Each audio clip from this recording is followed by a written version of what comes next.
awesome interviews to rad reviews. It's Hello Friends, an unofficial Yo Gabba Gabba podcast. Hello, friends, and welcome back to Hello Friends, the unofficial Yo Gabba Gabba podcast, where we celebrate the wonderful, colorful, and fantastic world of Yo Gabba Gabba. I'm Zach, and this is Glitch, Perry, and Geo. Hey there. Hey, sup guys? Yeah, I'm in a podcast. Pretty cool. I'm not a Perry Scissors, a Perry Mid, or Perry the Platypus. I'm just Perry. A-class material right here. Thank you. Classic. Yo, bro. Oh my god. So, guys, today, after a long period of time, we have another guest. Hooray! Hey, we say. Today's guest is a costume performer and puppeteer whose credits range from Sigmund and the Sea Monster to kidnapping to the tortilla in the Aquabats Super Show, who Perry totally didn't force me against my will to put it on this list. I did not. No, Yeah. He's And not being held at gunpoint. Maybe. Yeah. On Gabba, he gives Muno his 2 left feet. That's right, we got another Muno super performer. Why? Because that's all we can do. But it's exciting nonetheless to welcome David Crespin to the podcast. Hey, David. Hey guys, how you doing? Hey, I'm Hello. Hey. We are doing Hi, David. fantastic. Hands. We're doing awesome. Yeah. Thank you so much for coming. Yeah, of course. Thanks for having me. Pretty excited. Yeah. So to start Okay, things off, Perry, I'll turn it over to you. Thank you. Okay, Mr. David Crespin, what is your Yes. favorite cereal? Ooh, favorite cereal. Let's see. I like to mix my cereals. So I typically like a chocolate milk base. So I used to do Cocoa Pebbles. And then Ooh, okay. once that goes in, I then top it off with like a maple shredded wheat. But I like the milk at the end of it to be chocolate milk. So it's kind of like a 2-for-1. I get chocolate milk and cereal. So usually a Cocoa Pebbles with like a shredded wheat topper. That sounds really good. I'm gonna That's try good. that. You need Sounds to Yeah, try like this pretty book, good, man. man. Sounds pretty good. Yeah. Yeah, I'll have to try that. Making cereals is Gonna have to fun. go down to my It is, cereal it is good. library. It's pretty good. It's like mixing sodas, right? You kind of do a little bit of like I mix my Sprite. soda every Yeah, time. exactly. Yeah, exactly. Yeah. Like those ones at like AMC's now where you can like pick 70 different types of flavors for like Yes, a Coke. yes. I actually have a list of all the sodas I've mixed. I might show that to you guys someday. Nice. Cool. Nice, bro. So to actually get things started, David, we would love to know, obviously your contributions to Gabba include costume performing. So how did you get started off in that field? In the field in general, I worked at Disneyland. I did character performing there, did shows and parades. I was there for about 5 years. And about in the middle of that is when Gabba kind of came into my world.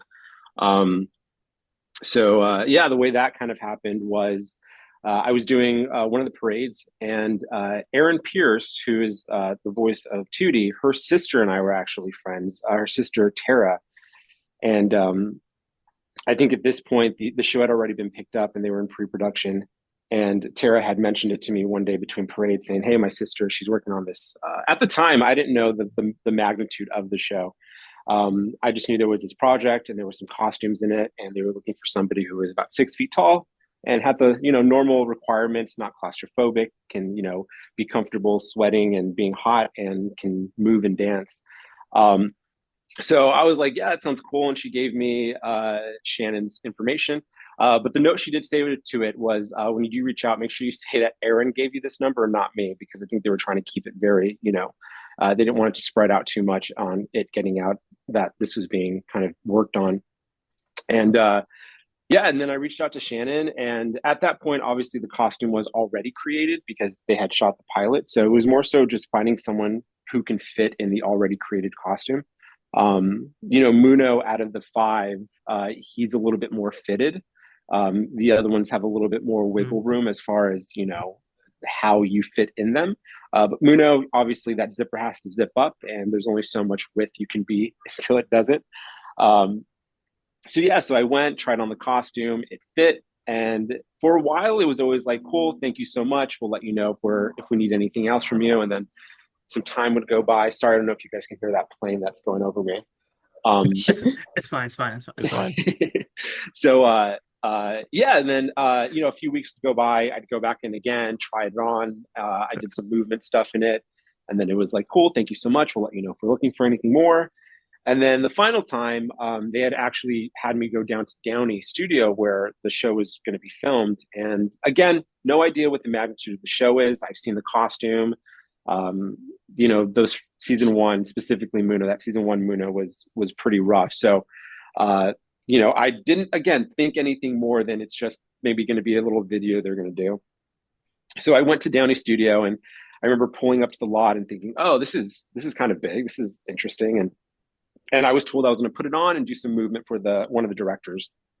So I go in, and right when I walk in, I mean, the smell of sawdust and glue and just the smell of a television set has a very distinct smell. And that was my first time I'd ever experienced being on a set like that. So it was all like loud noises. The roof is 40 feet in the air. There's lights, and I had turned the corner and I was looking for Shannon, and I had seen the Gabba land set with 20-foot walls of the background, and it was basically the play set but in real life. And I remember looking at that and thinking, what have I even got myself slightly involved in? Like, I had no idea what this was.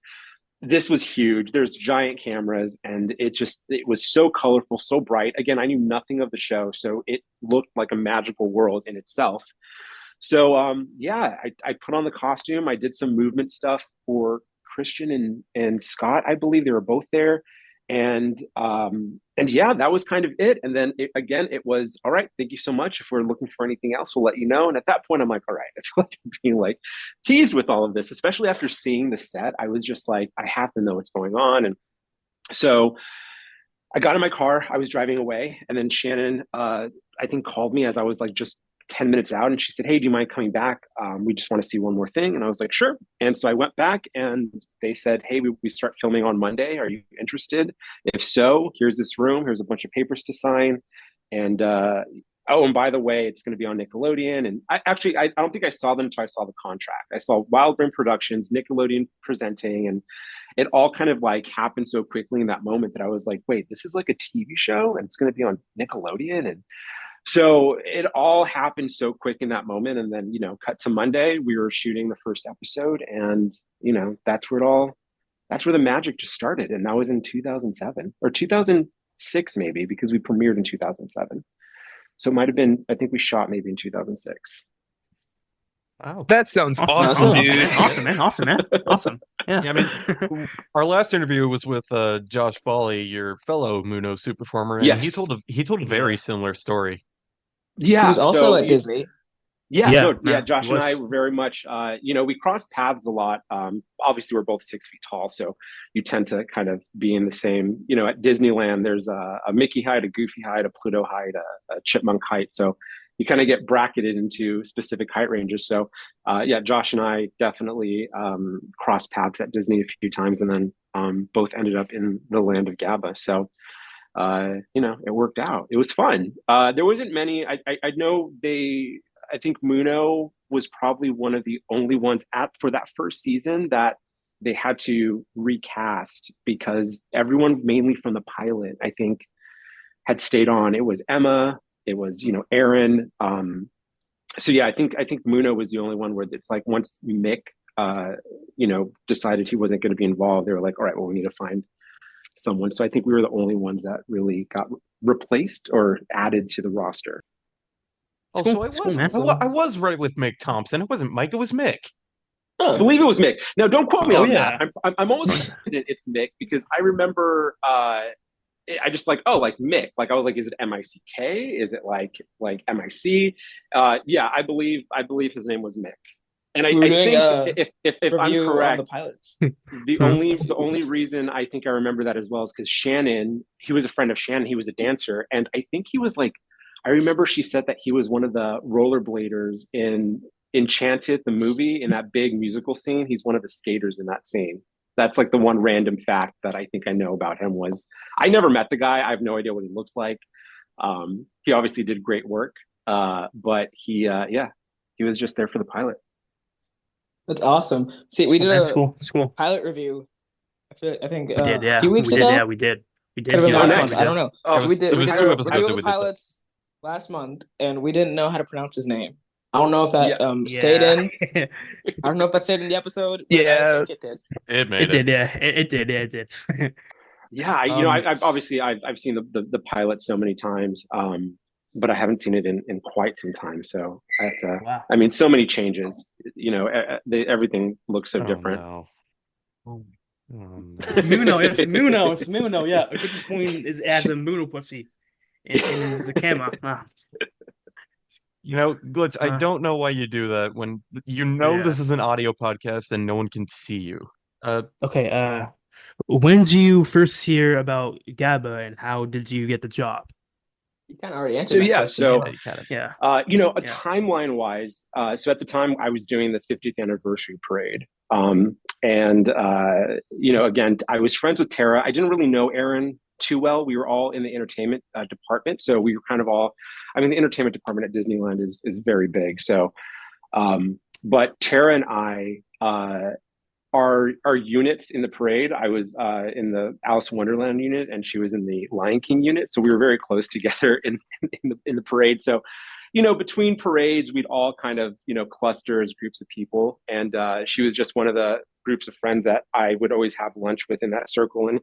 And at the time, Aaron was doing the voice for Tootie and also embodying Broby. And she, I guess, them talking had mentioned that Mick was out and that they needed somebody. And, Tara at the time was just in conversation. I don't even know, I can't even remember how it came up. She was like, oh, somebody, they need somebody who's 6 feet tall and, is comfortable doing what we already do, which at Disneyland is, being in those costumes for X amount of times and dancing. So Tara is the reason I even kind of got word of it or involved. She was there for the first couple of seasons. Tara was my into being introduced to the world of Gabba.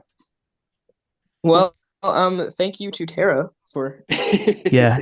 making this whole interview possible. Listen. Yeah. Gabba has definitely. I mean, I look back at it. Had that never happened for me, I mean, majority of anything I've done has been, from somebody associated with the world of Gabba and producers and costumers. So, I'm extremely grateful and thankful that I've been a part of that entire universe as a whole because it's at this point it's like so set and just nostalgia and also just greatness that's out there. So I'm very, very thankful and I'm glad that our units were close together and that we were in a group of friends that chatted and that she thought to even mention it to me. So I have a haven't talked to Tara in a long friend. time. So Tara, if you're out there, hope you're doing well. I have a message from our friend It's You Boy Boys. He asked which costume was worse, Goofy or Muno? Well, see, so the thing with Muno, and this is only for Muno and Broby, we are the only two characters where we can't get ourselves out of it if we need to. So no. yeah, so we are fully, yeah, once Broby and myself are in, there's no physical way for us to be able to get ourselves out. So to answer that question, Goofy was a lot more comfortable. Also with Goofy, one of these things, we came from Disney and it's big on, animation and expressing yourself through your body. And then once we kind of got to Muno has no neck. I mean, you have arms and legs. You can't really, move your head around or look up and down. So that was definitely a learning curve to be able to emote and to express yourself and be able to get the message or the song across by literally, being able to make it look more like you're not just arms and legs. And, there was a lot of growth even from first season to second season, as far as how we moved, how we, the choreography, it took us a season to get comfortable in those costumes. And also Muno did get a little bit of an upgrade for season 2, which made life so much easier because that first costume was pretty rough. But all the costumes I've worn, I've loved them all. They all have their own unique, abilities and ways to kind of express yourself. But, Muno is the one that's kind of been the biggest. He's now just whenever I get a chance to jump back in, it's like second skin to me. I'm just so comfortable in him now that I get excited to see what else I can do. But yeah. Gotta be So fun. rad. Yeah. All right, so How do you describe being inside of the Muno costume suit thing? Suit thing. It's like a very fitted hoodie. You have your arms in. It's very snug. First season Muno, he was kind of one piece. There was no breaks in him aside from the zipper. So the arms, everything, there was no rotation in his arms or anything like that. So when the second season, Muno was created with, I believe, and I hope I'm correct on this, I believe the costumer was Scott Johnson, who I've worked with Scott Johnson on a couple other shows. And he's a brilliant costume, manufacturer, and he's made some really cool stuff. He actually did the characters for Sigmund and the Sea Monster. But anyway, the second season Muno became a lot more easier to move. The arms were separated from the body, so there was a lot of more rotation. You were able to kind of, create more movement in him. But it's one of those things where you have to, it took a while to get comfortable. You are in a very tight space. There's not a lot of wiggle room in that costume. You hear yourself, the sound of yourself reverbs off of the costume. So you hear yourself breathing, you hear yourself, sound just kind of like gets trapped in there. And you just got to get comfortable with the sound and feeling of just being in your own sweat. And, thankfully, that first season costume, Josh and I shared that costume. There was only one. There was maybe two. I think there was two, but that first season, him and I shared that costume. But the second one ended up becoming the dad. I knew it! I knew it! I knew he was Muno's dad. Yeah, I knew it! I knew it too. It was obvious, dude. Let's go. Yeah. Yeah, Obvious. they- No. the- Obvious. Yeah. The season 1 costume is more like darker than the season 2 costume. Yeah, he's it's got the obvious, yeah. pinhead. Yeah, they had to make a couple, versions of him. But so one of the costumes did become the dad. And then season 2, Josh and I both got our own costumes. So that was nice. But yeah, it's the inside. I mean, it's intricate. The way these costumes are made are just like, there's so much thought and kind of integrity put into them that they are just well made. They're high quality. And the inside, there's like a netting and there's also kind of a foam in there. So the one thing about Muno, because he is so form fitted, he's pressed against your entire body, is your heat distribution does get absorbed into the costume. So you're always kind of warm. There's no real, airflow. We've tried fans, we've tried ice vests. It's one of those things with him specifically that you could just kind of, accept that this is what it is and get comfortable in it. But, again, doing it for so long, it has become comfortable. I no longer really think about it. I've kind of lost the fear of the claustrophobia with not being able to zip myself out. And one of those things with that costume specifically is like, you kind of always have to keep moving. When you're just sitting still, that's when you really feel the discomfort of the costume.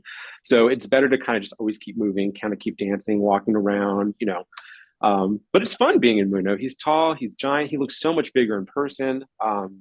Even when if Josh is in it or, vice versa, even standing next to him, it's like, I'm always like shocked how big, because I know when I'm in him, I don't feel that huge. But then when you look at him, you're like, oh, wow, like Muno is big. And that's why even on the live show, when we would do the meet and greet, some kids would be like, oh, whoa, like, because Josh and I mean, I'm 6 foot. I believe Josh may be a little bit taller than me, but collectively, Muno is probably at least seven, little over 7 feet, maybe a little bit more than that, plus just the massiveness of his body. So he's pretty big in person. He's definitely taller than Jack Black. Yeah, definitely. Yeah, seeing all 5 of the characters together, they do take Even up a taller lot of than space. Kevin Hart. Oh, yeah. Wow. Well, everyone's taller than Kevin Hart. True. Yeah. True. I mean, if Hopefully what you're he won't hear describing that. is if what you're describing if what you're describing is true, then performing Hold Still must be a nightmare. There are some songs that just kind of when we shot them originally, roughly on the TV show, we would probably shoot one. It takes about, I'd say 4. If we were lucky, we would get 2 songs done in a day, if we were lucky. But a good chunk of the day can just be one entire song, and that's they have to do, I think at the time we only had 2 cameras. So there's 5 characters. We have to do a wide, and then they have to do singles of every character. Then they have to do, if there's 2 characters in one shot, then they do a dolly pass. And so, these songs, you're just doing them over and over and over for 6, 8, 10 hours in a day. So they definitely get drilled in your head. And then, when those songs got transferred over to the live tour, some of the songs, there were some songs that were definitely like, all right, we just got to get through it. But again, just the more you move, the more you kind of like just kind of get yourself through all of that. It becomes second nature. And as you kind of go into autopilot, you're able to, knock out all these dances pretty quickly without really thinking about it too much. But Hold Still was definitely one of those ones where it was like, all right, just got to power through. I just want to mention the live I Like to Dance. I like how y'all just went on that stage, you went ham. Yeah. Went ham? Bro. Went ham? What? Listen, They the went live crazy. show They went crazy on those dances. the live show was so much fun. And I know whenever we would do it, you kind of, again, we've done so many that we, at the beginning of it, there's so much energy and so much excitement that you kind of come out of the gate like full force, 100%. And the first half of that show, the song that goes into intermission was Get the Sillies Out, which is such a high energy song. So it's funny, that first couple tours, once we kind of got to Get the Sillies Out to take us into intermission, it's like, that was rough. That was like, I think that's where we really learned how to, control our stamina and how much to give so that we're giving it consistent, as opposed to coming out full force. And then you finally get through all the songs and you're just like completely depleted of energy. And but yeah, the live show was it was a blast. I mean, high energy, excitement. Every time those doors opened and we were waiting to be brought to life, it's like feeling the energy from that crowd was just, every time I hear the intro randomly, still get goosebumps. Like, it was just such a fun experience. And no matter how many times we did it, it was always that every single time, which was such a fun thing. I could not be in the costume performer because standing still in that boombox, I can't do that. Yeah, people are really high in that costume. See, I respect you for that anyone because can I'm not good even at do sitting that. still. I mean, listen, like Josh and I, like we both kind of, I mean, I worked at Disney. I started working at Disney when I was 18 years old, and I was there for 5 years. And through that, I did, a multitude of different characters. You're doing a parade in the middle of summer. So you kind of learn to build that heat tolerance and that kind of, stamina of being able to breathe your own breath for an extended amount of time. So yeah, tour was definitely a challenge. I'd never done anything of that caliber before, but once you kind of master it, it's like you can get through it. Interestingly enough, the one thing I did learn is altitude takes a big is a big like controller of how well you perform. So when we would do stuff like in, say, Utah, that's such a higher elevation so that it's harder to get full oxygen. So at some of those shows, they would actually have like oxygen tanks and medics on the side of the stage because you're already not getting a full amount of oxygen into your bloodstream. So then you throw those costumes on, you start jumping around and dancing. It just really adds to it. So many things that you don't really even think about when you start these kind of things. And it's like, oh yeah, it's harder to breathe in higher altitudes than being at sea level. Yeah. Awesome. And that's my random fact about science. Wait, I think I was supposed to ask another question when we went on a complete tangent. I forgot. Well, I mean, yeah, and we're for sure going to get back on the topic of the live show, but for now, Perry, you're up. Okay, I don't know Yeah, if this man. is true Yeah, man. information. I don't know if this is accurate, but Josh started performing Muno before you, so did you do anything to try and mimic his style? I don't think we started at the same time, to my memory. I mean, that first season, we never really saw each other's performance. We both got cast on first season. So on his weeks, he would be Muno. On my weeks, I did Muno. So we didn't really ever really see each other perform.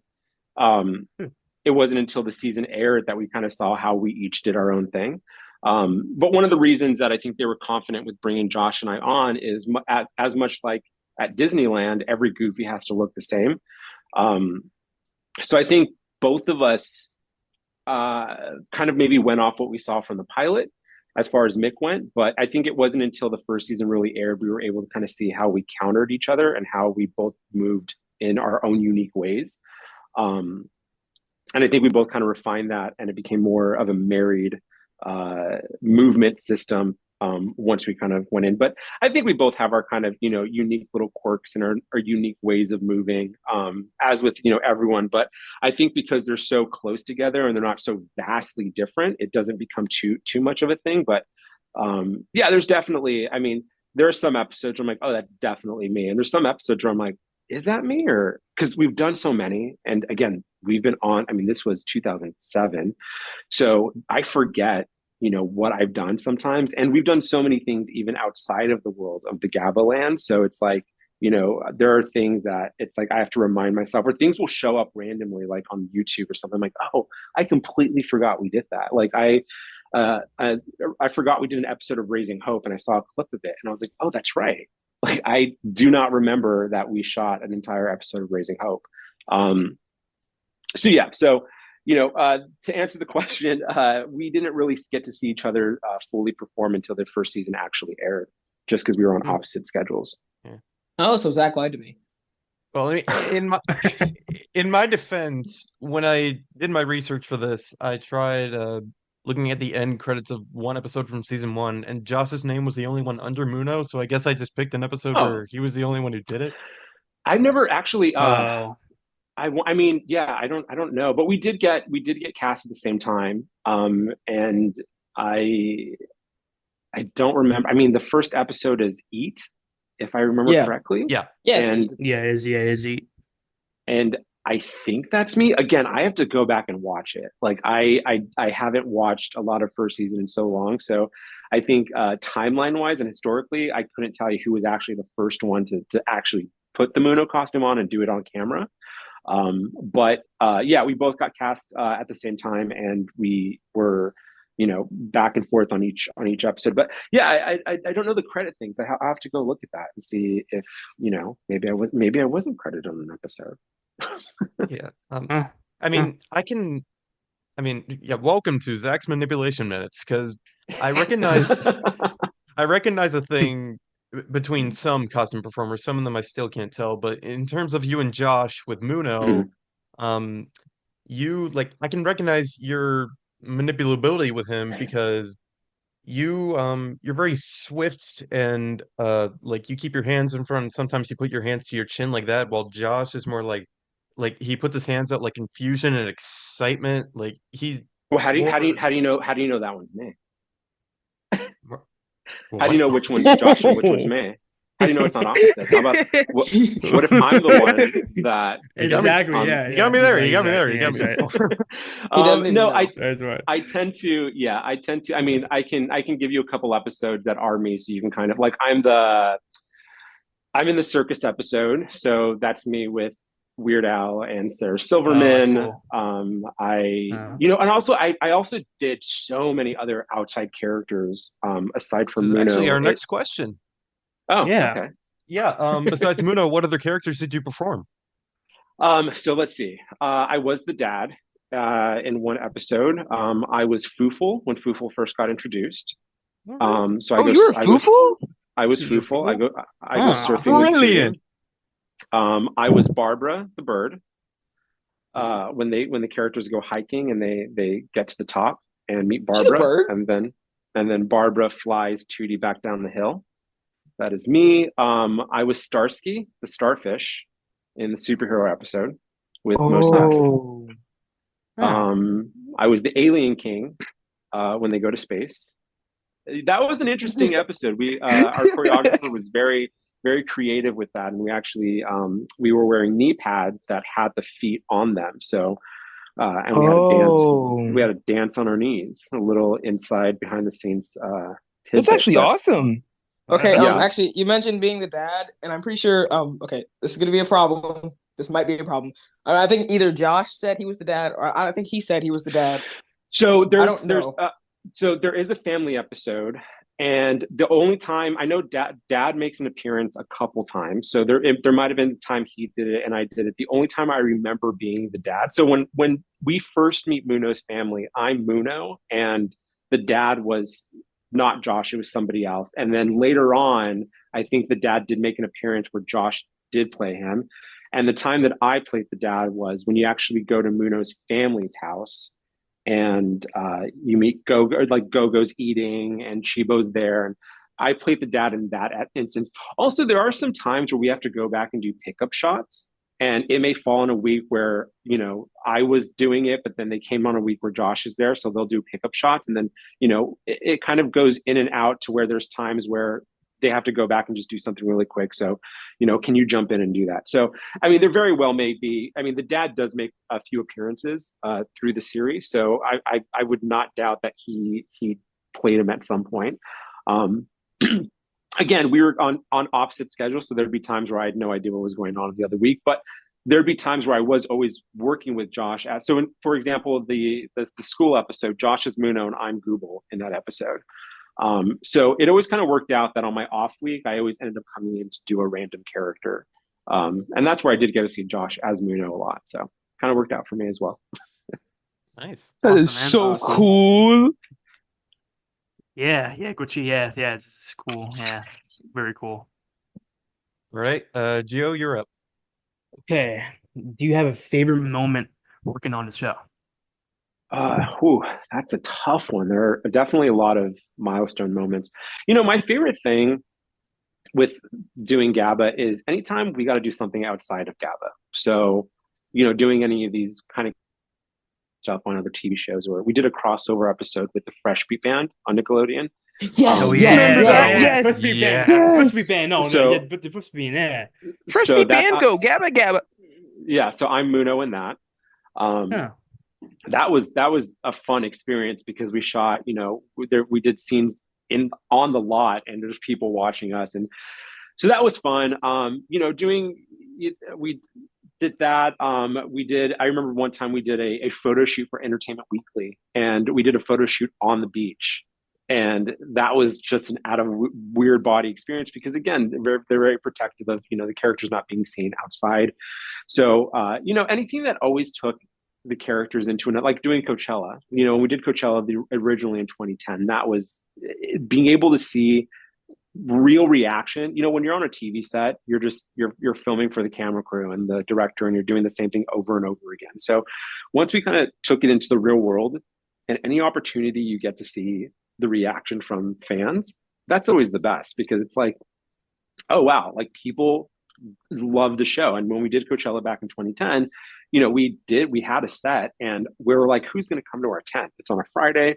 Our tent was packed. I mean, there was people who just knew every word to the song. And so for me, all of my favorite memories have always been anything that's taken Gabba into the real world, in the sense that, getting to do all these fun things. Tour was a blast. Getting to travel the country with the show was awesome. But it's hard to pick one special moment. So my answer will be anytime we got to leave the set as the characters. Okay, I think I remember this one time. I think it was a Coachella photo shoot. There's a picture of Muno jumping, and you can kind of see a face in the mouth. Oh. Oh, I here's Chris again mean, with the mood of pussy. Here he is with no again. Yeah. Here it comes. there are some moments where you see a shiny nose or a little sweaty eye, but yeah, so I wouldn't be shocked. I'm sure there are some moments where Josh or I are peeking through, especially whenever we would do meet and greets. If you're in a dark room and somebody uses a flash, the reflection of myself or him in there, we have a sweaty face, so the light's going to catch. So there are a couple moments, I think, where I've seen a photo where it's like, oh, there's definitely a nose there. I think once when I was like 6, I saw one of those pictures, and I was like, oh, Muno just ate a guy. Okay. Pretty sure that was everybody's thought. Yeah, we're sorry that Muno ate you. All right, so who was your favorite guest star to work with on the show? And why is it Jack Black? So that is Black. Josh. I was not lucky enough, and that was a closed set that day, so I couldn't even show up if I wanted to. But man. yeah, no, that was a Josh day. My favorite, I've been very lucky. Amy Sedaris was my tooth fairy. She was amazing. I got to work with Sarah Silverman, Weird Al Yankovic. So I've definitely, I was in the doctor episode where Anthony Bourdain, rest in peace, he was our doctor. I've had a blast getting to work with, everyone that we have had. But I will say, I laughed the most when Sarah Silverman did our Dancy Dance, and she's one that anytime I think of all the guests that we've had on, she's one that I really just had so much fun because, I love her comedy. I love what she does. And then, being there all day, because again, some of these guests, they come on and it's like it's an interesting experience for them to be around these giant costumes. So, between takes, there's just, I think humor kind of falls into what do I say? How do I make this like comfortable for everybody? So, anytime we had comedians, especially Amy Sedaris, like when she came on and she was in that giant, fairy costume, and I'm laying on the ground while she's doing this, like, voice of a tooth fairy, was just, it was a blast. So I definitely, it falls somewhere between Amy Sedaris and Sarah Silverman being my two favorite guests on the show for me that I got to work with. Okay, I also want to mention before we get to the awesome, actual man. next question, I want to mention, was it fun to see Weezer? See, Weezer. You know what? So a lot of the times, Weezer was the Bugs, right? The Bugs episode. Yeah, all my friends are insects. Yeah, a lot of the times if you see no characters in those, so during the week would kind of play out roughly like this. So Monday would be rehearsal and blocking for camera, and then Christian and Scott would watch us kind of like do the blocking. We do all of this out of costume, and then Tuesday, Wednesday, Thursday was usually filming days for all of us, and then Friday was either a kids day or a Dancy Dance day or a Super Music Friends day. So a lot of the times we weren't even there for Friday because they were just doing all the kids stuff, or they would have a band come in and do their shot. So, a lot of times we're not there for the actual Super Music Friend, getting to see them do their shots. So I don't think I saw Weezer. I think that was a day where we were off that day. But a lot of the times, all the little bumpers of like the kids doing like, my name is this and I like to dance, all those were done like in one day. So they usually will use the entire day to do that. So there'll be no character stuff. So the lands will be dark that day while they do, any of the, and usually with like, say Weezer, they had to build an entire set for that. So then when they do that, all the cameras are on that set, all the whole thing. So again, there's no real need for the characters to be there. So yeah, I did not get to see. Who did Muno? What is that, Muno? For the 50th Okay. time. I think Glitch. Wait, Glitch, did you make that? Answer. He did draw that. He drew that. I like it. It looks cool. Yeah. Yeah, Glitch has a ton. He has a ton of David cool seal Gabba art. approval. He does. You got the Nice. Okay, to the next question, because I went on a tangent and I asked about Weezer. I'm a nerd. I'm sorry. Okay. I like the song. I'm bummed I didn't get to see them in person, but yeah, it was a great. Yeah, the song itself is great. I mean, I love that episode in general. I agree. It was Bugs is an awesome episode. I do like the last song in that one. Okay. I like books. Okay. I like books. You and Josh also spent 5 years on the road for the Gabba live shows. What was your experience like on tour? Touring is such an interesting experience. It's funny that you get to, we did like what, I think it was like 65 plus cities across the span. I mean, we did, I think 6 national tours collectively.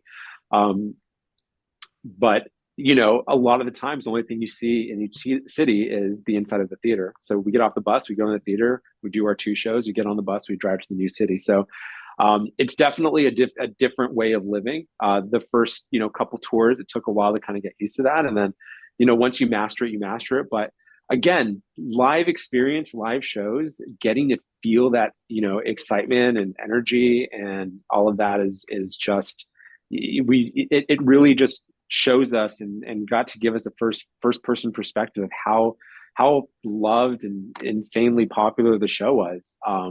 And, we would do the meet and greets and getting to meet all of the fans and all of that stuff. So, tour was definitely a very exhausting experience. But at the end of the day, it was just very enjoyable. And, we got to do really fun stuff in between. There'd be a couple times where we would go to promote the show. We'd go to the local news station and we would like do the weather with the weather person and be like Muno, like helping out with weather or, doing like any of these little random things across the country. And also we would do a lot of visits to hospitals and, go do stuff like that. So it kind of allowed us to experience, the real side of being on the Gabba show. And that was that, this show is watched by a lot of people and they really like it. So touring was fun. I don't know if I could do it today. It's definitely was an exhausting experience, and but I'm happy that I got to do all the ones that I did, and that the show was creative. The show, I mean, the creative director for that version of the show with the boombox opening up, I mean, that's always like it always was well received every time that show would start, that beginning with the boombox and Lance coming out and saying the words and it's getting bigger and then the confetti. It was always such a fun experience. Yeah. Awesome. So cool. Awesome. Speaking of fun experiences, W? What's that to do with the are you done? Speaking of fun experiences, you can talk about it either from like the one from 2010 or 2024 because you posted pictures of you being there, but what was it like taking Gabba to the desert, aka Coachella? Gabba at Coachella is always a fun experience. Yeah, we did. So we did it in 2010, and then we were back for a visit this year for 2024. Characters. There was a little moment with the Aquabats on stage. It's fun. It is hot. It is big. It is. It's dry. It's sandy. it's a lot of those things. So. The 2010 experience was great because we actually had a set. So we did a part of our live show on stage, and that was a super exciting experience. And this time was more so, promoting the new show that's coming up, and kind of doing some stuff with the Aquabats because Gabba and Aquabats have always been very parallel to each other. So.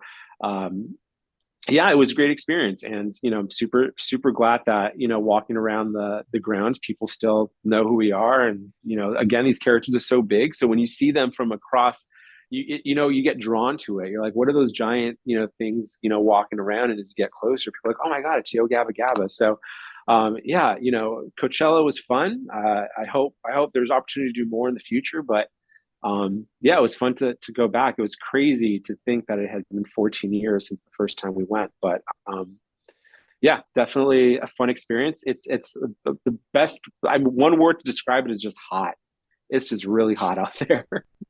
Okay, sorry, I'm a nerd again, but I can't expect it. I'm kind of upset that Muno and the MC Bat Commander didn't fight during Super Rad, because if you saw the original music video, that's what happens.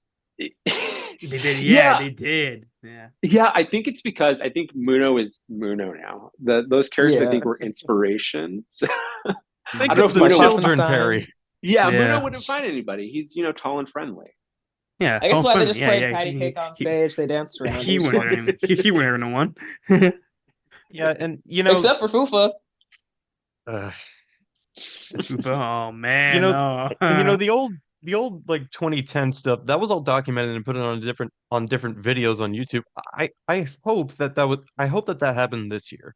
Like, I don't know if it did, but like I want to see more than just like fan perspectives. Yeah, I guess we'll see what happens with that. I wish they recorded another Coachella interview. You know how in the 2010 one, there's different interviews for the characters. Yeah, we each had our own little segment. Yeah, I think things are being worked on, so we'll see what comes out of it. Nice. All right, so do you have a favorite Gabba song? Oh, I like Bugs and the rap version. Bro, that's what I'm talking about, man. Yeah, the rap version. Wait, which one? I mean, that one. That one. The sitting in the palace, and then that one. That one's great. Yes! I mean, I love that one, dude. They don't do it for money. We did. So yeah, I did that episode. Then we also took it on tour. And then during the pandemic, we actually did a telethon for Kerwin Frost. And we got to so that we got to do it for that. So yeah, anytime that song gets some airtime, I'm loving it. Sorry. I mean, that is one of my favorite Gabba songs. I'm trying to think if there's any. I'm sure there's so many more. I like some of the bumper songs. Like I love when oh gosh, it was the Clean Your Hands song. I can't think of who the band that did it. Everybody wash your hands, lather up. I don't know who did that either, but it's I stuck think in it's my that one head. where they're in the sink and they're singing about Yes, washing their yes, hands. yes. Yeah, that song, Everybody yeah. wash your hands, lather up. Yeah, that was a cool song. I like that one. But yeah, we had some very, very talented, songwriters on the show, and some of these ones that they put out are just like, even to this day, if I hear it, I'm like, it's such a good one. So yeah, I Like Chromeo. Bugs is Chromeo. There Chromeo. we go. Yes, nice. Well, yeah, homie. Unrelated, but I still love the Dad Rock song. Dad which Rock, one? yeah. The smile for the camera. Oh yeah. Oh, Yeah. A lot of the robot episode too. A lot of those songs in that episode I really liked. Yes. Electricity. That's my favorite one. Yeah, In that episode. there's a lot of songs from that episode that I'm like, this is a good, like, even the Super Music or I think it was Super Music Friend. A lot of that episode had some really great songs. Okay, what was it like working on the Aquabats Super Show since you played the Tortilla and the Pirates? So what was it like working on that show? Yeah, the Tortilla Monster. That was a fun experience. Couldn't even tell you what year that was, but I had already been doing. Okay, so yeah, so I already had been doing Yo Gabba Gabba. It was fun. So the guy who made the Tortilla Monster costume was the same people that did the first season of the Gabba character costume. So it was great to work with them again. That episode was, I think we shot across 5 days, and my only experience is we had a prop master who I've worked with on a lot of other shows as well. His name is Michael Gump, and he's super, super talented. And every time I see him, we always laugh and reminisce about the Aquabat Super Show episode, because in that episode on day one, we shot on that cliff at the beach, and we were getting the shots where the superpowers of this monster is he has the radioactive beans and guacamole. So on the very first day, they wanted to get those shots done. So we had, Michael Gump had this pressurized, compressor thing, and there was a hose filled with beans, and they had put it through the costume. And the note for me from Michael Gump was to just hold it out of the mouth, but to hang on to it as tightly as I could, because when they hit it, it was going to kind of kick back a little bit. And we just wanted to make sure that everything went out of the costume and not in the costume. So I was holding on to it. I thought I had a pretty good grip to it. And again, this was day one of a 5-day shoot. They turn it on, and it shot a lot harder than I was expecting. And it hit my chest and then pointed straight up, and all the beans went right into the costume and all over me. Yes, again, I remember hearing Christian Jacobs tell a story about that.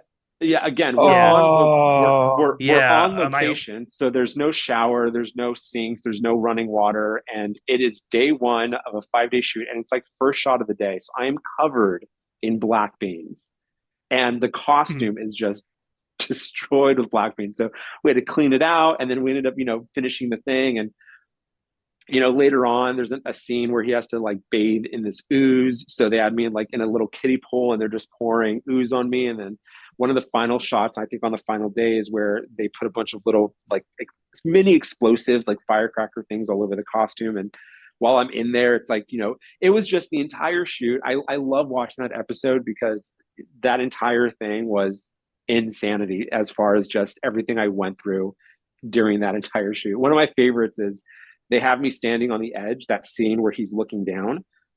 But I'm a giant, very heavy foam tortilla. So I was essentially a kite. So anytime there was a gust of wind, it would kind of blow forward or backwards.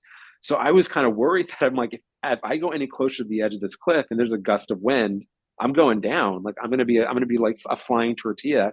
So they had to tie a piece of rope around me, and like there was 3 people further back actually anchoring me down so that I can get as close as possible to the edge of the cliff to be able to shoot that scene where I'm looking down at the Aquabats.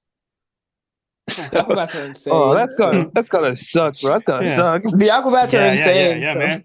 I know. No, but it was fun. I mean, but it looks so great. Like I would do it again in a heartbeat, because the shot just looks it looks good. So, but in that moment, was I terrified? Absolutely.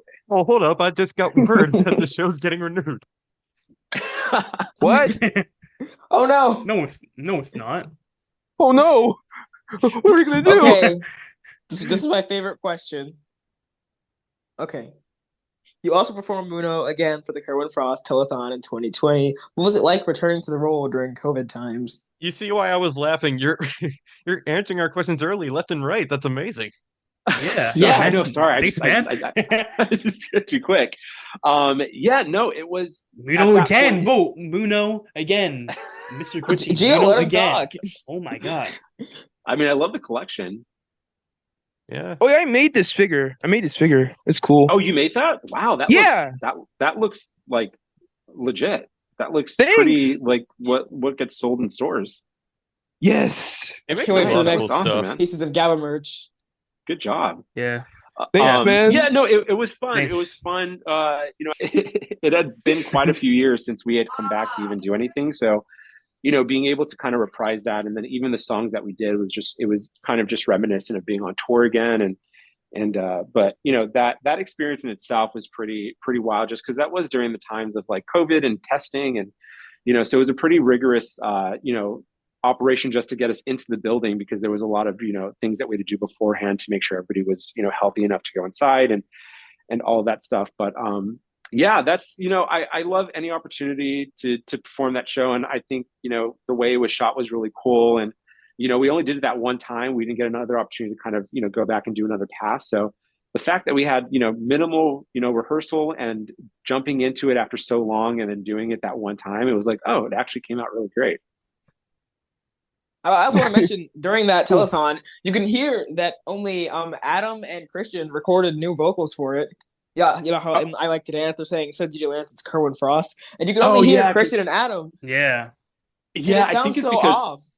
Yeah, I think it's because that was a last minute thing, because I think Kerwin wanted to jump in and do that because his kid was there. So I think that was a really quick last minute thing. Yeah, you can only hear it. I wish the other cast did it, because it just sounds so out of place. Hey, Emma, Aaron, Mozzie, we need you to do something. I mean, I only had one other comment on, the telethon. Like when it first came out, it was like, mid-pandemic and everybody was sad, like depressed, whatever. And then I saw this and I'm like, oh my God, wait, really? I didn't see it till after the mask ban was lifted. Yeah, it was. It just kind of came out of nowhere. I don't even know. I mean, I know Kerwin Frost was a fan of the show, and I think when he was doing that telethon, he wanted to kind of get any involvement with us into it. So it ended up working out. It was great. Yeah, it was. It was a pretty. We're seeing cool a picture of him holding the boombox. Yeah. So say what you can about this, because NDAs are still a thing, but it's been announced, so we can still talk about it. What was it like getting to work on the new show Yo Gabba Gabba Land, streaming August 9th on Apple TV Plus? Thank you for the advertisement, Zach. Wait FOMO. Wait FOMO. Yeah, it is out there in the world, and everyone knows it's happening. It's exciting. I'm very, very much happy that the world of Gabba is going to continue on, and more new generations are going to be able to enjoy it, and old generations are going to get to see these characters come back and in a different way.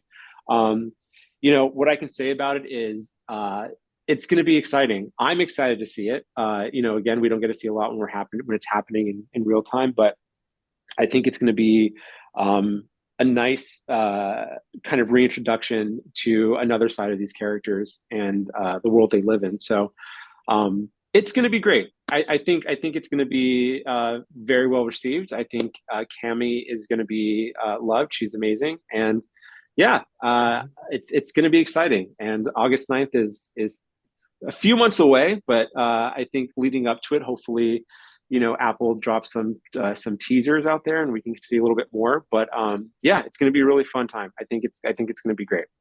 In my world, August 9th is Absolutely. a national holiday. I can't believe it's it is? really happening. Yo Gabba Gabba Oh my Day. gosh. Is August 9th. Cammy, we know you're gonna do great. Can't wait to see it. Yeah. Yeah. Yeah, it's going to be. Good it's luck, gonna be a Cameron great Smith. show. It's going to be a great show. We can cut this if necessary, but it's just, I remember last year you posted a couple things on your Instagram with, I think it was you, I can't remember the last names, but Karen, Jen, Charm, and someone else. I think her name is Lexi Pearl. Yes. yeah, you posted all this stuff, and like there was little to no context behind it as to what you were doing, but I think like keen eye fans could tell.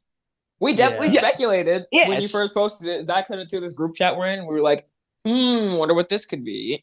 One of the fun things on a lot of TV shows, to kind of keep things fun and entertaining, a lot of sets, they'll have like themed days, right? So it's like today is crazy hat day. And so it's just I a way remember to they kind of, posted videos of that for season 4. yeah. So a lot of They TV did, yeah, they shows did. do that. It's a way to kind of just break up the rigidness of like, being on set. Because when you're on set all day and it can be very, very just boring, shockingly.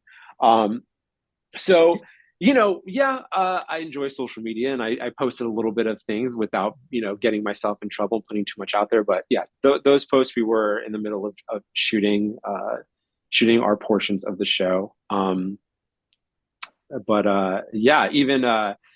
at the time, those orange beanies that we all got at the end of our season were the cast gift, and it actually said the name of the show, Yo Gabba Gabba Land, which that hadn't been put out there yet. So that last photo I posted, I actually had to blur the Yo Gabba stuff because the title of the show hadn't been put out there yet, and that was something they didn't really want out there at the moment because it was a change up on the original name. So I was very meticulous on what I posted and how I posted it, but listen, people who know what I do and what I'm involved with and all of that, I'm pretty sure it wasn't too secretive of me hanging out with the same 5 people every day.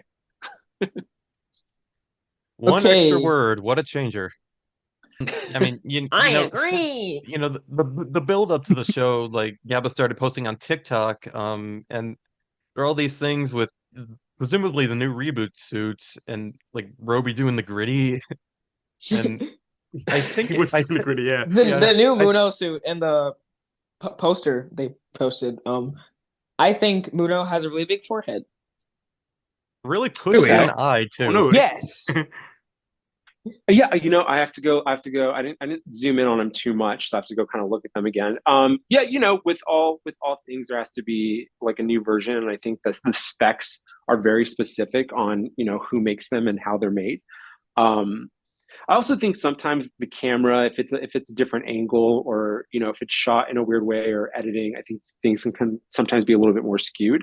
But yeah, I have to go back and I mean when I saw the original announcement with Cammy, I was just more like taking the entire thing in. I was like, oh my god, it's actually happening and seeing it and in all in real time. Because again, we don't get to see much as it's being done. We're not looking at playback too much. So what we get to experience and see of the show is what we did and how we, all my view of being in any kind of form of Gabba is just looking at a bunch of bright lights and cameras.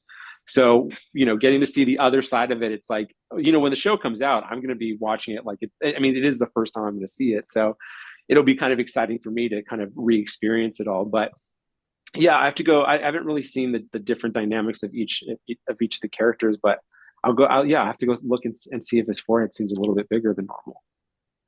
It's always all right, fascinating guys, to notice, wheel time. So what we're gonna do, like last time, we have a wheel here. We got all our names on it. We're gonna spin it, and some people submitted questions for you, and whoever's name it lands on gets to pick the question that was submitted. Okay. Hooray! Imagine it lands on me again. Imagine it lands on me again. Yeah, Glitch was our last victor.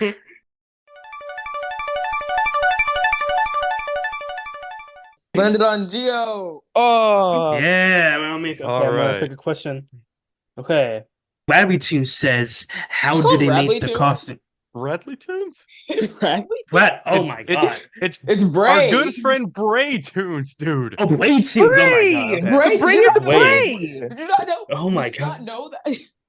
No, I didn't know that at all. That was Bray. Again, we're incredibly unprofessional. He said, how did they make the costume characters blow balloons? Balloons. Oh, balloons. Yeah. Let's see. I think I remember that was it might have been, if I can remember correctly, it might have just been like a tube that was like taped to our inner arm. So as we're holding it, the air is actually coming through that tube. That's probably the best memory I have of that. That was so I don't even. That's the episode where Brody flies away, correct? Yeah. Yeah. Did they reverse it like when they let go of the air and stuff? That would be smart. Possibly, but I think to be honest, again, Michael Gump, the prop master, that does seem like something where it might have been some like a tube that we actually had held, that would probably fill up the balloon itself. I'd have to go look at it again. It's been so long, so I don't fully remember. But let's see. Let me think of I'm trying to think of a fun random thing. Oh, so in the episode, the doctor episode, when 2D's sick, when she sat in that bed, they had to figure out what to do with her tail because her tail she couldn't lay in the bed with her tail there. So in the backboard, they actually cut an entire hole so that 2D would be able to actually lay in the bed and her tail would be able to come out through the back. So when we're dancing and we go behind the bed, we have to be careful not to crash into her tail. So that was. I was gonna ask that to a prop master or something. That is so interesting. And there's so many. I mean, so many creative things they did on the show. Just I think in that same episode, I'm holding a bowl of soup, and the soup is kind of steaming, and they had put some dry ice in the actual bowl, so it looked like the soup was like actually a hot bowl of soup. Some very talented people on that show. A lot of cool little things happened. Oh, that was in the doctor episode, right? That was in the doctor episode? Oh, yeah. Also, I just want to say, y'all ate down on those moves in the doctor episode. Heck yeah, bro. For real. For real, dude. I'm going to say I love watching some of these episodes because I will say this. I can move. I can pick up choreography, but sometimes I mess up. And there's 2 episodes where I clearly am not doing the moment that I'm supposed to be doing, and Doctor is one of them. And if you go back and watch, it's when the 4 of us are on one side of her, and we kind of do this little dance move. And then at the end of that, we're supposed to walk. Plex and Muno have to walk to the other side of the bed to finish the dance. And if you actually watch, I fully turn and start to go and then realize that nobody else is going. And then I turn back and then just jump back into dancing. So it clearly was an edit that must have been the best, but I'm obviously not doing what I'm supposed to do. I'm messing up the choreography. So that episode always sticks out to me because that was the one where it's like, I watch, I go, and I don't know what I'm doing because I'm going the opposite direction and not actually finishing the dance. I feel you on that because there's this Yo Gabba Gabba, they recreated it into Roblox and they do the live shows, and I play Muno on that. Oh, and nice. I mess up. Yeah. You do. Yeah, you do. They're big fans of the podcast, so I'll let them know. I love that. No, yeah, sometimes we all kind of mess up a little bit, and it's fun when it gets caught on camera because it's like, and again, these are little things that only I'm gonna know or really see or point out. But the fun thing is, watching any episode, I'm sure there's something I can point out that was like, oops, forgot to do that or wasn't supposed to do that part. So. So that's basically the end of our list of questions, but if any of us have any other questions or things we want to point out, I'll start. I was going to mention, I think you posted something else. It was when we were talking about the live show, I think it was the first show that you guys were going to do, and you posted a picture in which I think you were all going to be connected to harness and you were going to be flying for a song. Oh yeah. Let's see. So that was actually that might have been the 3rd or 4th tour.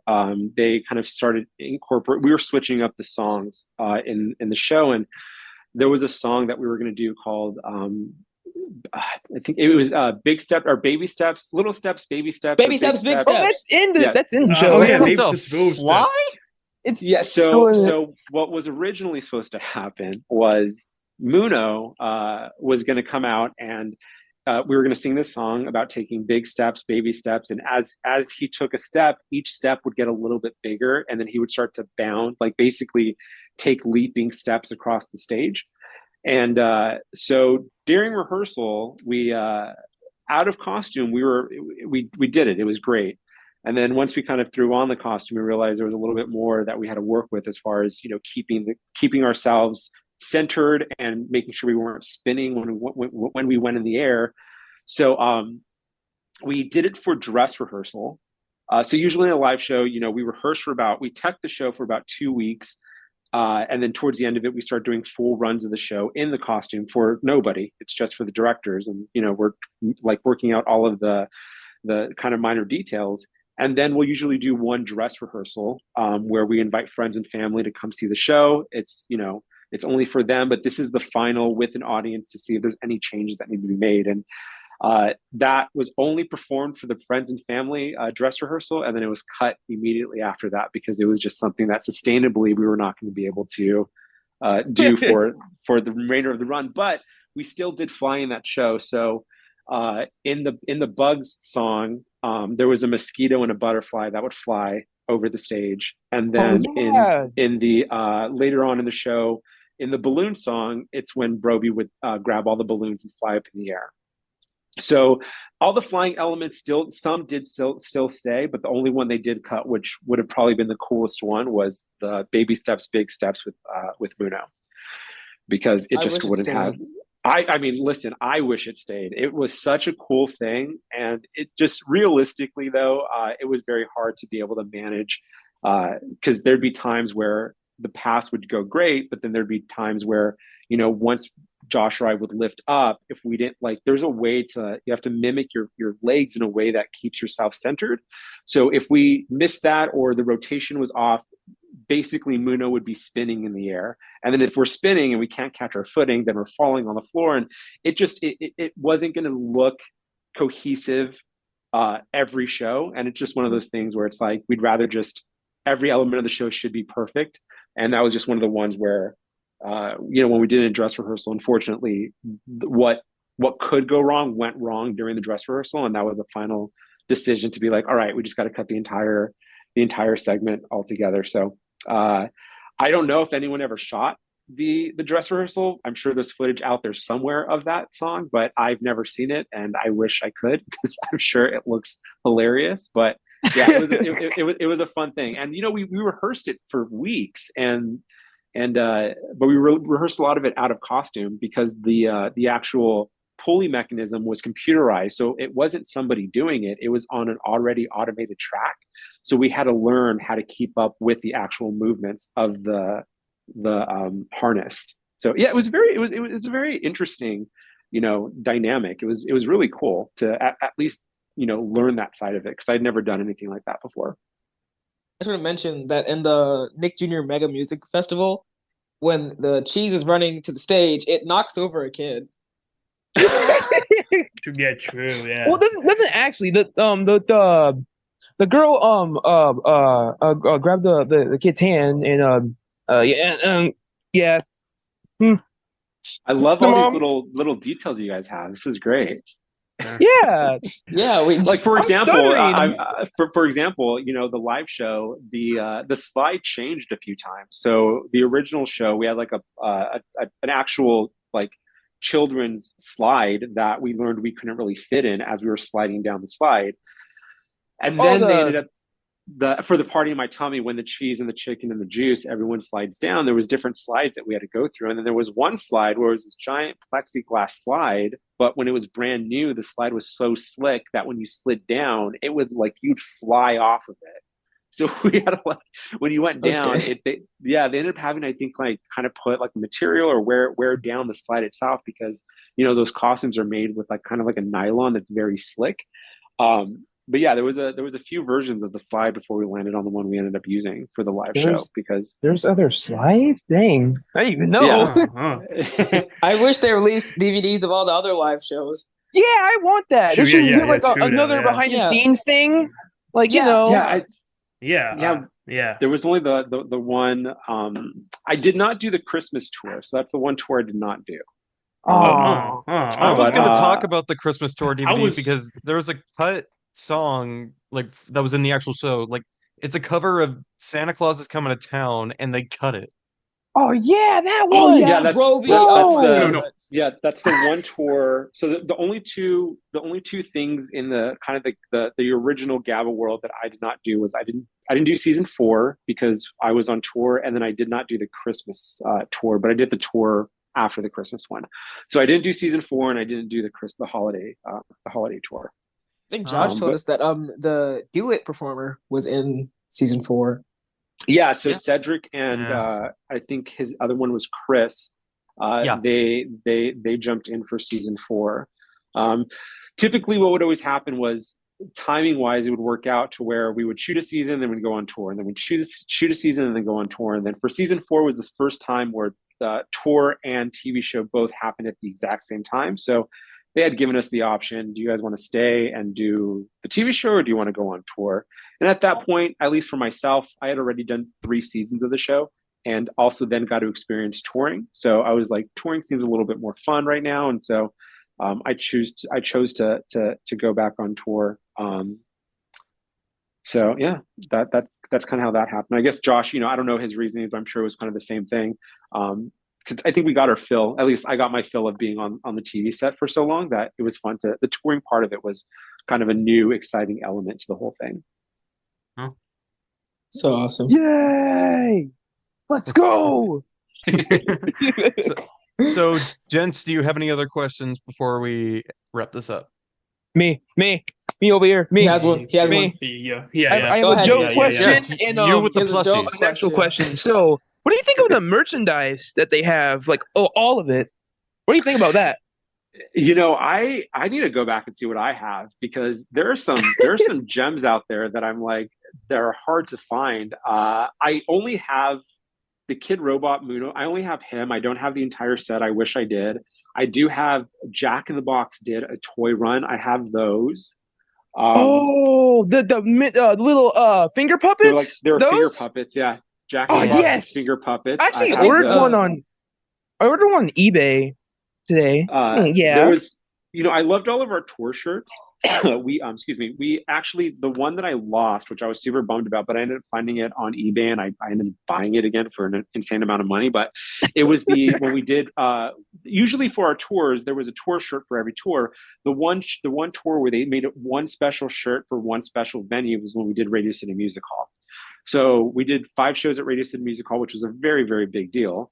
And they made a special merch shirt for just that specific show. And it's the characters jumping over the Radio City Music Hall marquee.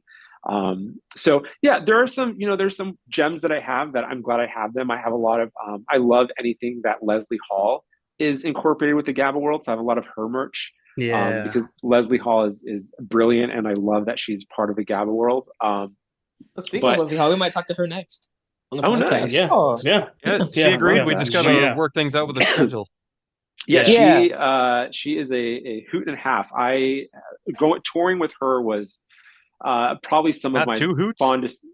Yeah, it should. An infinite amount of hoots for that one.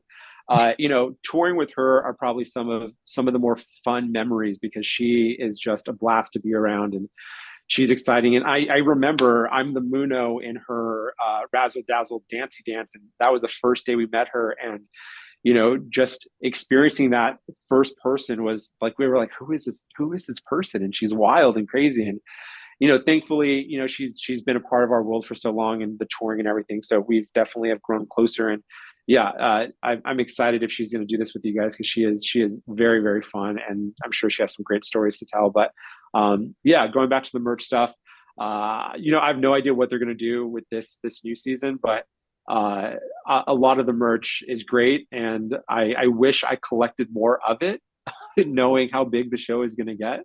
But unfortunately, I only have very few here and there. But the ones that I do have, I'm happy I do have. We actually used to do in one of the tours we have. It was the Jack Black song, but we did it with Leslie Hall. The Friends. I can't think of the Wonderful song. Day to Have Friends. Yeah. Friends, So on put a tour we smile did on that, my face. but exactly. So on tour, Leslie did that song, and Muno plays the guitar, and we used to have these guitar picks that at the end of the song, Josh or I would throw it out to the audience. At the very beginning, they were really nice, like, picks. And then as we realized we were throwing out so many every show, they ended up just printing them on like, little pieces of cardboard. So I have one of the original ones, which is a better quality one. So again, there's just like little things here and there that I'm super glad that I have. And, some stuff, the merch is great. I think they always do a great job with coming out with stuff. So, hopefully there's some new stuff and exciting things to add to the collection in the future. So I was going to mention that there's props from season 4 going on eBay. It's been there for like 3 years. Oh yeah, the cereal box. Yeah, the cereal box thing. Yes. It started at like $10,000 and now it's $350. Oh, there's really a prop from season 4? Yeah, it's, like on eBay. A cereal box with a dragon on it. Oh, that Muno and Roby broke, and it was What's like the dragon's $10,000 at first. His name is Carl. Carl. Yeah, Carl. His name's Carl. I'm going to be honest with you. I haven't seen a lot of season 4. Well, you haven't season. it. Of course you haven't. But I do not like the episode Olympics because like either half of them cheat or lose. Cheated. Flex cheated. Flex cheat. Yeah, he just stretches his arm. He doesn't throw the ball. He just stretches his arm. Muno just jumps. Yeah, I've seen clips pool. of season 4. I've seen clips, but I've never actually sat and watched the entire thing through. If you do, skip Olympics. If I were to recommend any episode, I'd probably recommend the Christmas special. That's probably the only decent one they have. Okay. I did like the toy room episode though. Yeah, definitely. Anything Gabba does is great. So yeah. Yeah. Okay, our longest episode, huh? It is. Yeah. It's gonna be one. Yeah. Like over an hour long. Yeah. Sorry. Good luck editing this. All right. I just you get me talking. Well, that's Zach's I edit the whole like video editing. He edits the video. Zach edits the audio, and I do nothing. Well, you contribute. There's contributions all around. Yeah, I do the art. I do some art, and I do the music for this. You'll hear that in the intro. Yeah. Well, this is great, guys. I mean, you guys are doing something really cool. So I'm glad you guys are doing it. And hopefully, some people jump on. Schedules are weird, so I think some people also just need to find time to do things. But I will praise you guys and give my recommendations to everybody. That's my motorcycle. Thank you. What's outside? Wow. Hey, thanks, bro. Thanks, man. So awesome. Okay. Josh and David are the best. For real. Yes. For real. Listen, everybody, everyone, like you guys, everyone brings their own special talent. Everyone, in the Gabba world is super talented, and it's always a joy to work with everybody. And the creative types are always really good at picking the right people to do these things. So, as a whole, we all do a great job, and it's a great group of people to be, kind of connected with through this show. So, definitely lifelong friends because of the show, and some of us who have been there since day one that get to still see each other and still talk and be a part of this new version has just been great. So, definitely happy with the entire Gabba family as a collective because there are a lot of us now, and it's great. I met my closest friends thanks to Yo Gabba Gabba, and that's you guys. Yeah, that's amazing. Thank you. Yeah, thank you. I knew Yo Gabba Gabba since I was born. So have I. Yeah. Same thing. Yeah. I had a birthday party. I went to the concert. I met Bismarck Key up on stage for the Christmas show. And that's amazing. I love that. Yeah. So I had Gabba everything. I was little. I had Gabba bed sheets. I had Gabba walls. It was insane. Still collect Gabba things every day. Okay, before we end the episode, I want to tell a story. I was like 3 years old. I remember this isn't really Gabba related, but day camp was playing on the TV when this happened. So I was just sitting there. I was messing with the light switch. My dad told me, "No, don't do that because you're gonna break the light." So I did it anyway, and the light went out. And I was like, "Oh man!" So I just went back to watching Gabba. Okay, well, if that's all we got, David, thank you so much for joining us today. It was a pleasure to get to talk to you. Thanks for all the stories, and we look forward to seeing your work on Yo Gabba Gabba Land. Yes, it's been a very, very pleasure. This was awesome. Keep doing it. Keep, bringing these stories to light. And thank you guys so much for having me. Appreciate it. Yeah, don't worry, man. We'll keep on razzle dazzling for you, man. We'll keep on razzle dazzling. Sounds good. What? What? Keep on razzling dazzling. Yeah, Yep. wazazo. Yeah, I'm too Yeah, and if we're ready, our magic words will pop in 3, 2, 1. Yo!